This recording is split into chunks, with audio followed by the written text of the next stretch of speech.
Hey, welcome everybody. This is Minor Ramos. I just wanted to get on here and do a quick presentation for you and help you understand this concept of velocity private banking. I know that this is not usually what people talk about around the dinner table. My hope is to disrupt your thinking so you can start thinking more like a wealth builder.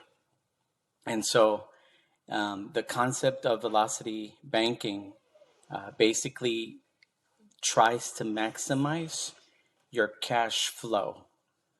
That's the number one thing that will increase your buying ability. It will increase your ability to have impact with your family, with your community, with your church or any other organizations that you're part of. So I hope that you'll see as we go through here. We'll take just a few minutes to talk about some of these concepts.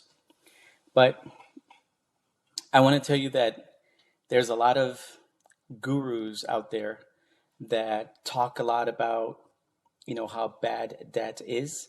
And the only news that I'll have to tell you is you could just know from the industry what's going on out there. We in the United States have a debt cycle of wealth, right? So there's I guess something like $30 trillion is probably, amounting to more than that is what America owes right now. And if you really just understand the inefficiency of managing these debts is why people don't get ahead financially. So what I'll tell you, the three things that you absolutely need to know. You have to understand your numbers. You have to look at your household income the way that a business looks at their income. And how does a business look at their income? It's literally assets minus liabilities. That's called your net worth or your cash flow. The simplest way to look at it is take everything that you bring in, subtract everything that you owe, and whatever you're left with, that is your cash flow. Now, aside from that, what you want to do is you want to look at fixing the leaks. Most people really don't understand the concept of how money works. That leaves them exposed to things as higher taxation levels. It leaves them exposed to higher interest rates, payments, the volume of interest that is paid out, and the inefficiency of money. So when you're looking at something like this, one of the things you want to do is you want to do a safety net. We call it a rainy day fund. And in order to do that, you have to really know your numbers, fix the leaks that are causing the problems, and then creating your safety net. One of the most important things about velocity banking is that it creates financial independence if it's done right. You want to take a look at the way that money moves around. So there's this concept of stagnant money. And what it means is if you go to the trading floor of the stock market, you see all the guys yelling and screaming about, buy here, sell here, buy here. And it's a market, right? And the way that the money moves, the velocity of that money, the movement of that money is what creates more wealth. Stagnant money does the total opposite. It leads you to further inefficiencies, and you're not able to increase your wealth if you don't understand how money moves. The other thing is increasing the principal payments, which is, most of the debt has high interest payments. And so what you want to do is, if you could take a look at something like this will be a loan. You have principal and you have interest. Most of the loans have a higher volume of interest than of principal. So what you want to do is with velocity banking, what it does is it gives you the ability to increase principal payments so that the volume of interest can be diminished. I mentioned earlier that I wanted to disrupt your thinking. And the statement that I have here is that I want you to think like a bank. Interest accumulation is the idea of positive compounding, but most people fall under the negative side of compounding. If you pay interest on your car, if you pay interest on your mortgage, if you pay the interest on the credit card, if you pay interest on anything, it is negative on your balance sheet, but is positive for the lenders. I want you to think about that. And I am not against credit cards. I want you to understand that the definition of a credit card is if you pay interest on it, it is a credit card. But if you use it right, it will be an investor card. Again, if you're going to think like a banker, and I'm going to disrupt your thinking, you're going to have to change the way that you describe the instruments and the financial tools that you have in front of you. So smart bankers understand these banking principles. We talked about investor cards. Remember, I'm not calling them credit cards because credit card is you're paying interest on it. But if you use it right, it would be the concept of other people's money, or OPM. So I'm going to teach some language about velocity banking that hopefully you'll be able to resonate with. And this idea of interest floating, since you understand how a credit card works, you go day one, you buy everything that you want for the rest of the month, and then somewhere, depending on their cycle, 35 to 45 days later, you're going to have a payment that becomes due. But what happens if you pay the balance off before that? What you just did is you just floated the interest by leveraging somebody else's money and not having to pay that on your own. The other one is a strategic payoff. This is going to be a higher level concept that we can get into a little bit more. But basically, it's what we call the debt tool, or a debt weapon is the way that I say it. It's basically having the idea of accumulating, payments so that interest could be paid down. And that's one of the basic principles of velocity banking. Most of the times is going to be done through, certain instruments like HELOCs and, personal loans and things like that. We'll show you that in just a few more slides. And the other concept is this idea of interest cancellation. Because if you had a 30-year mortgage, 360 payments, and you're able to do interest float, strategic payoff with the debt weapon, you take that schedule of payments down from 360 down to 350, you just basically saved the interest payments on those 10 payments, if that makes sense. And that's what that interest cancellation is, which is basically a way to pay yourself back. Remember, I told you before, the reason why people don't understand the compounding is because they're on the negative side of compounding. The interest cancellation makes sure that you get on the right side of interest accumulation. So let's take a look at the definitions of some of these loans. You have to understand the two different types of loans. One's an amortized loan, like your mortgage, like your car, but these are inflexible, right? So the principal, these loans are dealt through a payment schedule, and the interest is a schedule set to pay the interest first, thereby making the banks keep most of the payments that you make every month in the early stages of that loan schedule. And then the definition of an amortization is, I want you to take a look at this. If you look at the screen, the payment one, you have a payment of $536. Look at how much is going to the interest and look at how much is going towards the principal. In the early stages of that loan, the majority of that money goes to the principal than it does to the interest. But see, you have been conditioned to look at two things: monthly payment and interest rate, right? That's all you care about. If you just talk about interest rates, you don't really understand how money works. You've been conditioned to look at monthly payments, the term, and the interest rate. I'm going to shock you in a little bit. I'm going to show you what they're not telling you. But the basic principle is you have a schedule of payments.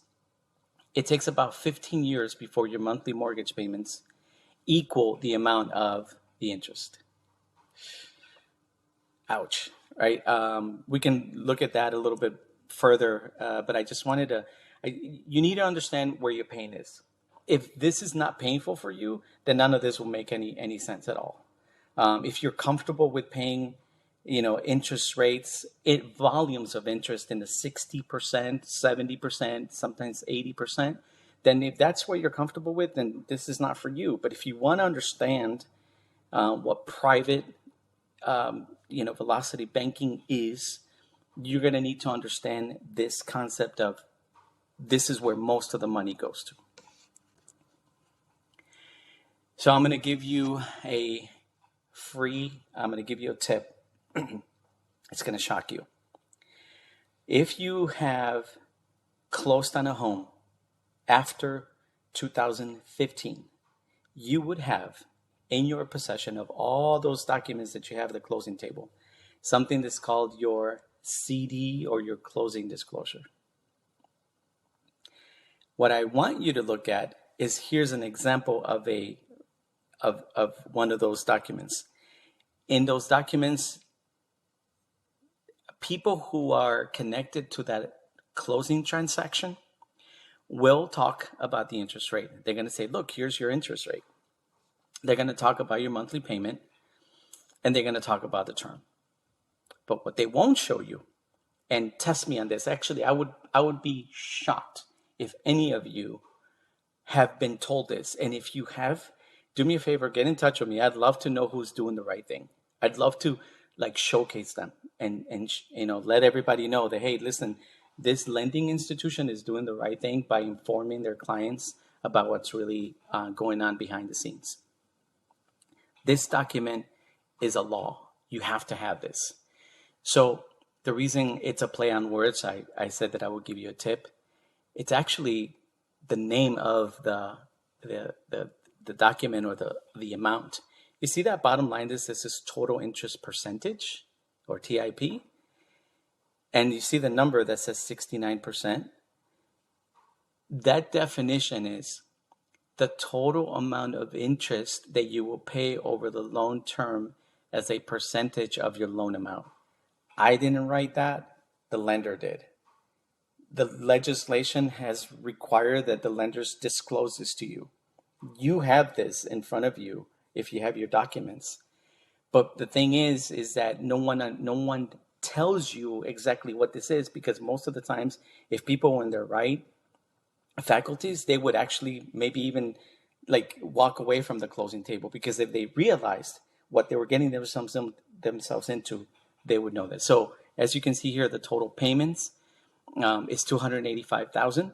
That $118,000 is representative of the finance fees. So if you look at the difference between the amount financed and the finance charge, that volume is 69%.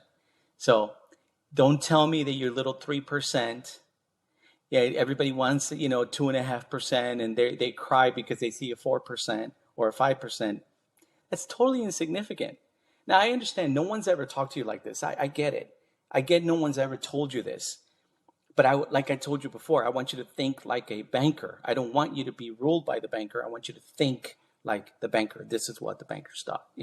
This is what the bankers do. The other type of loan, really two types of loans: amortized loan, and then you have your flexible loan, right? So the lines of credit, these are called debt weapons. A credit card is not a credit card. If you use it right, it's an investor card. and it's also a debt weapon, a debt tool. So the secret sauce is that this is what the banks use to keep all the interest to themselves, the concept of the interest floating. So you have to look at the utilization. These can come in forms of a HELOC, or a personal line of credit, a business line of credit, or like I told you before, a credit card, hence investment card, right?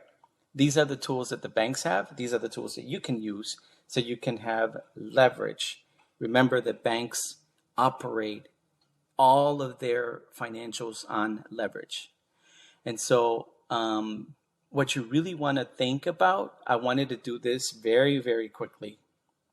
I want you to go back and take a look at what you've been told. Have you ever been shown what I've shown you? Has anybody ever shown you how you can accelerate the pace of paying down your debt?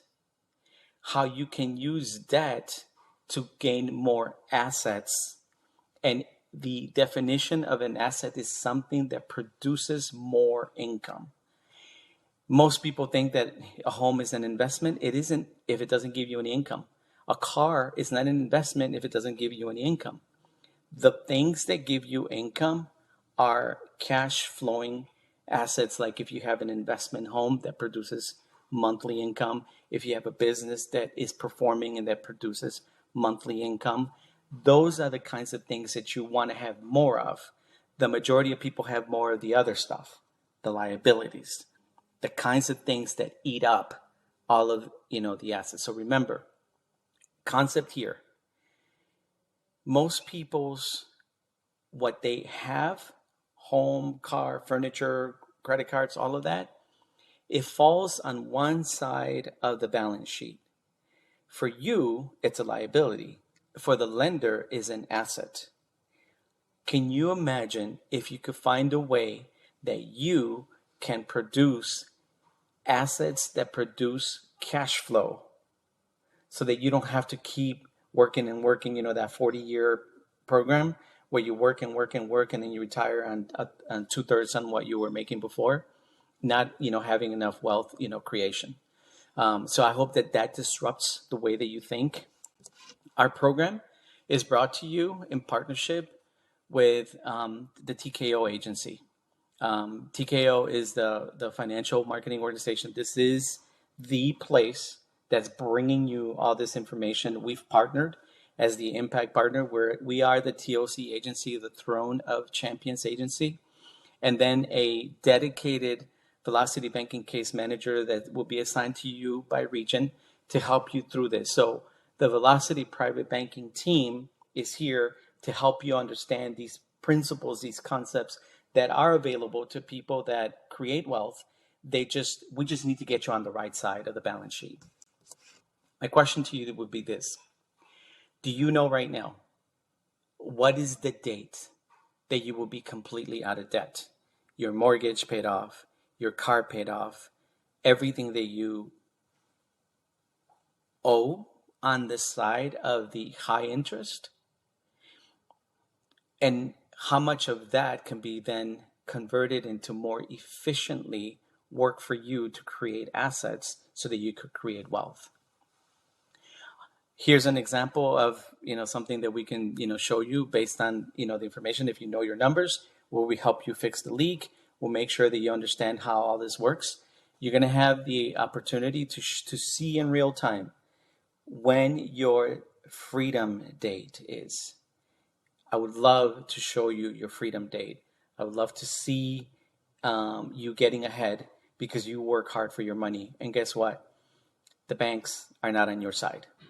That's why this is called Velocity Private Banking, because we want you to think like a banker and we want you to, be your own bank.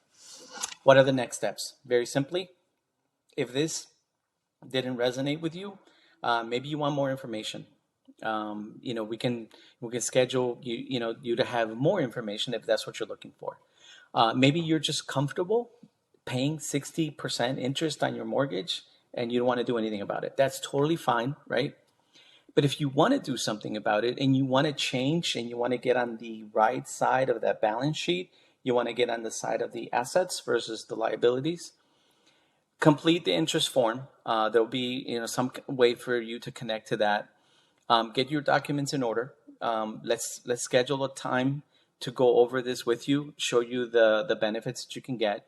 The idea is that for some reason you are on here. You've been working and working and working. You just don't seem to get ahead. You're looking for a way to increase your cash flow. You're looking for a way to get out of debt. You're looking for a way to create wealth for your family. You see other people that are doing this and you just don't know how. You want to use the same tools that the banks use for your favor, for like your benefit. So if that's what's interest to you, I would go back to the person that has invited you to look at this. Take a look at the information that's available to you. Let's schedule a call. I would love to see you find out what your freedom date is. My name is Minor Ramos. I'm with the TOC agency. Thank you for your time, and I look forward to hearing from you very soon.